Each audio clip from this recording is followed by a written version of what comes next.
On September 11, 2001, I was a sergeant assigned to the 23rd Precinct, which is the Upper East Side of Manhattan, in an area known as Spanish Harlem. I was working a day shift. It was like any other I had worked. I was traveling west on 116th Street within the confines of my precinct when strange things started to happen on our police radio and on the newscasts. And we turned on the news station, which was 1010 Winds, and it was mayhem. And so within a course of about 60 seconds, I made a decision as a supervisor to bring my officers off patrol and bring them back to the station house to get prepared for an unknown event. We called it a mobilization, and by the time I drove into the station house, there was chaos, the TVs were on, and we were looking at images of the World Trade Center on fire, and one of the buildings was burning, and we're like, it was a beautiful, cloudless day, and yet a plane had struck one of the buildings. The mobilization consists of 1 sergeant and 8 police officers, or 8 cops. We had already gotten 7, and we were looking for an 8th officer. So there was this one young officer, his name was David Smutek, and like a good young rookie cop, he always had keys for the vehicles. Us older guys, we would rely on the rookies to take care of the little menial details. So I go, okay, Dave, you could drive. And at that point, a second plane had hit the building, and we were very shocked. It was like, this is something we were not prepared for. We were not prepared mentally. We were not prepared physically for what was about to happen. I remember glancing up at the tower, seeing something that I just couldn't accept in my brain. And I told myself, don't look up. No. I found myself standing on the corner of Church and Park. I was looking for my personnel, and I had 7 officers to the east of me, and 1 officer, Dave Smutek, my driver, was standing just around the corner by another police van when the strangest thing happened. I started hearing some very unique and bizarre noises that I had never ever heard before. And as we looked up, I can see the south tower starting to rotate and twist and slide off its top. And I knew it was bad, but I didn't understand what was happening.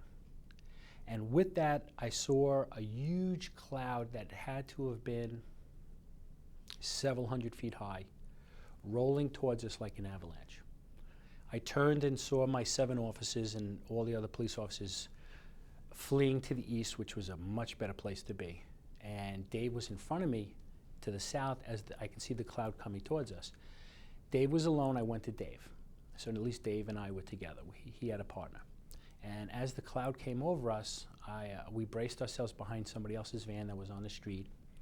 And I remember thinking angrily, I don't even know the name of the street I'm going to die on. But the cloud quickly enveloped us, and it went from being one of the noisiest scenes to one of the quietest scenes in a split second. There was no sound. And I was surprised that I was still alive. And I was with Dave. I had Dave by the scruff of his neck on his uniform, and I had one hand on the van. And total silence. I saw a subway entrance coming out of the ground, which was on Church Street, and I started seeing people coming up, one at a time, coughing and hacking. We just told people, run, just run. We evacuated the subway for just a few minutes, and Dave and I tried to go closer to the Trade Center, which was completely blocked. We ended up going around the corner, down the Broadway, and we cut back over on Liberty Street, and we found ourselves at the foot of the fire station known as Engine 10 and Ladder 10. Well, we ran into a fireman at that location, and he had a broken leg. You can see he had obvious rotation, and it was clearly a fractured leg or a fractured hip. And there were 4 other firemen, and they all had different helmets, which meant they were from different companies with different collars and different numbers. I don't believe any one fireman was from his company, which when you see something like that, that's a huge event, because the fire companies stick together. They're like blood. and he had a broken leg, and I was standing next to all four of them as he was laying in the middle, and I was with Dave, and we're like, we need to get him out of here. I said, all right, I'll help you carry him out. Okay, and they were trying to stabilize him, and then we started hearing these noises again, which were very similar to what I had heard when the first tower came down. And I remember yelling out to the guys, I go, guys, it's getting louder. I don't like the sound of this. We need to get out of here. And with that, it turned into a gentle roar and then a rumble, and we knew something bad was happening. I watched as these four firemen, one at a time, laid their bodies across their brother. One fireman placed his body across his upper chest and his head to protect him. And then the second one followed and placed him across his torso, and the third across his hip, and the fourth across his legs. That was the most beautiful act of brotherly love I had ever seen. So Dave and I decided that we needed to get out of there. We didn't know where we were, but we knew wherever it was bad. So we tried to shuffle through the debris to the south. At this point, I started feeling debris and stuff pelting me on my back. So I just hugged the building, tucked myself into a fetal position, and once again prepared for something I thought was about to happen. And then silence once again. And I stayed there for a few moments, thinking, wow, I didn't die. At least I think I didn't die. And then I heard a voice yelling, Sarge, and it was Dave. Dave had come out of the building across the way, and he had his flashlight, and he was waving his flashlight. He was screaming, Sarge. And I was a little mad at him because he had ran a lot quicker than I did. And I waited a moment just to pay him back. And I called out, I'm here, Dave. He was so happy to see me. And I was happy too. I decided to set up a command post. Just took it upon myself. I saw civilians, I saw media types, I saw straggling firemen walking around. And I started calling people to come help, civilians, press. We started gathering rescue equipment. I saw this one fireman. It looked like a child. I found that his name was Greg, and he was wandering, and he had his fire coat on, and he was in a total fog, and he had the 1,000-yard stare, and I watched him for a moment, and I'm like, he's a child, and I go, where'd you get that fire coat? And he goes, it's mine. I go, who are you? He goes, and he told me his name is Greg. I don't want to say his last name out of respect. He goes, I'm a fireman. And I go, oh, where's your helmet?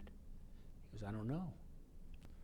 And I sat him down because I could see he was lost, and I go, where's your company? He goes, they're dead. I wasn't prepared for that. I go, what do you mean they're dead? He said, they told me to wait with the truck. And then when the tower fell down, I ran in to go where they are, and they're all dead because they were in that building. And I was like, you need to stay with me.